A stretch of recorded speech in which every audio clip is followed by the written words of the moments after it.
माने बर' बा ट्राइबेल आइजोफोरखौ बिराद गोरलैयै फसायनानै बेयाव लिभिंआव थानो नाजायो।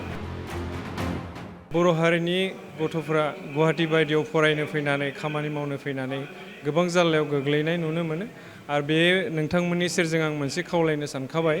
दाखालि बेलतलायाव जानानै थांनाय मोनसे थासारि सासे बर' आइजोआ सासे बिहारि मानसिजों बुथारजाबाय बेयो जोबोद दुखुनांथाव बाथ्रा। जोङो गुवाहाटियाव थानायाव जों गोबां बिदि खेब जों मोनो प्रब्लेम मोनो नुबाय थायो किन्तु आङो गोसो गोरबोजों मोनसे जोंनि बर' बिमाफोरखौ आं खावलायहरनो सानदों जाय बर' बिमाफोरा बिफाफ्रा गावनि गथ' गथायखौ गुवाहाटि बायदि सोहोराव फरायनो थिनहरो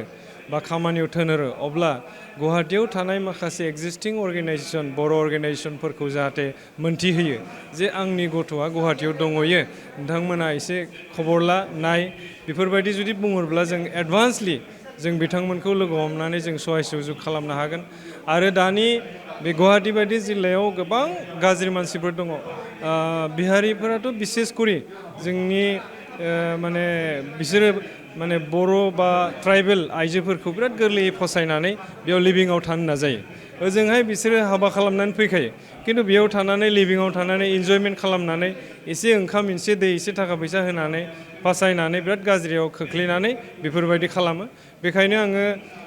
बयबो बर' रायजोनि आइ आफा बिदा बिनानावफोरनिसिम मोनसे खावलायनाय जाहाथे नोंथांमोना बेफोरबायदि फाव फान्दायनायाव खोख्लैया मोजाङै था माबाफोर जुदि नांगौ जायोब्ला गोनांथि जायोब्ला जोंबादि अर्गेनाइजेसनखौ खबर ला गुवाहाटियाव गोबां अर्गेनाइजेसन दङ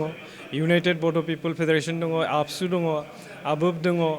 जोंहा बड' साहित्य सभा दङ ट्राइबेल संघ दङ गोबां दङ बेखायनो बेफोरबायदि फाव फान्दायग्रा गुबुन जातिफोरजों दा थाबाय आं बेखौनो खावलायदों। बे बिथिङाव नोंथांमोननि जे आफाद गौथुमफोरनि फारसेनिफ्राय माबायदि फोनांजाब एबा राहा लामा लानो थाखाय नोंथांमोना माबाफोर राहा लामा लानायनि बा फोनांजाब खालामनो थाखाय नोंथांमोना मा खावलायो? जोङो बेखौनो खावलायगोन जे बेफोरबायदि जाथाया जाहाथे इयुनाव दाजाथों बेखायनो जोङो आगोलनिफ्रायबो जों एलार्ट खालामबोबाय थादों। जोंहा एक्स एनडिबि फरामनि गथ'फोरा दङ बिथांमोनाबो गोबां जोंनि बर' आइजोफोरखौ सेंग्राफोरखौ लानानै बिथांमोना एलार्ट खालामबाय थायो। दा बेखायनो जोंबो गासिबो बर' माहारिनि जा संगठन दङ बे संगठनफ्रा बे जालांनाय जा थासारि बे थासारिफोरनि सायाव जों नोजोर होनो गोनां जाबाय। मानो होनब्ला नंगौ गामियारि ओनसोलाव खामानि दामानिनि आंखाल बेखायनो जोङो सानफ्रोमबो बुंबोबाय थादों जे टाउन सोहोराव फैनानै खामानि मावफैनांगौ सर्स लाफैनांगौ नाथाय दिनै खामानि मावनो फैनानै जोंनि बर' आइजोफोरा गोरलैयैनो दस्रा जातिफोरजों बमब्राय जायो जेरै बांलादेशिफोरजों बमब्राय जायो बिहारिफोरजों बमब्राय जायो लास्टआव सुइसाइड जानो गोनां जायो बा मार्डार जायो। दा बेखायनो जोङो इउनाइटेड बड' पिपल फेडारेसननि जानानै आरो गोबां बर' हारिनि अर्गेनाइजेसननिफ्राय जानानै आं बेखौनो बुंनो सानदों जे नोंथांमोना गथ' गथायखौ गुवाहाटि सोहोर बा टाउनाव हगार हरनायनि सिगां एक्जिस्टिं गुवाहाटि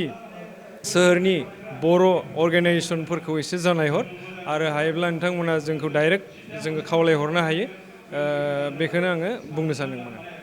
दा बे बाथ्राया थारैनो दिनै आरो मैयानि बाथ्रा नङा बे गुवाहाटि नोगोरमायाव गोबाङै जाफ्लेबाय थानायखौ नुदों। बे बिथिङाव दासिमबो सांग्रां नङा लाइमोनफोरा आरो माबायदि सांग्रां जानांगोन होननानै नोंथाङा खावलायदों? सांग्राङा बेनो आं दहायबो बुंबाय मोनसे इन्सिडेन्ट जोङो सांग्रां जानांगौ सांग्रां जायाब्ला जोङो गमामायैनो गाबब्र'बाय थागोन बार गाबब्र'बाय थागोन जों बुंखायो आरो दहाय बुंखादों आङो जे बर' आइजोफ्रा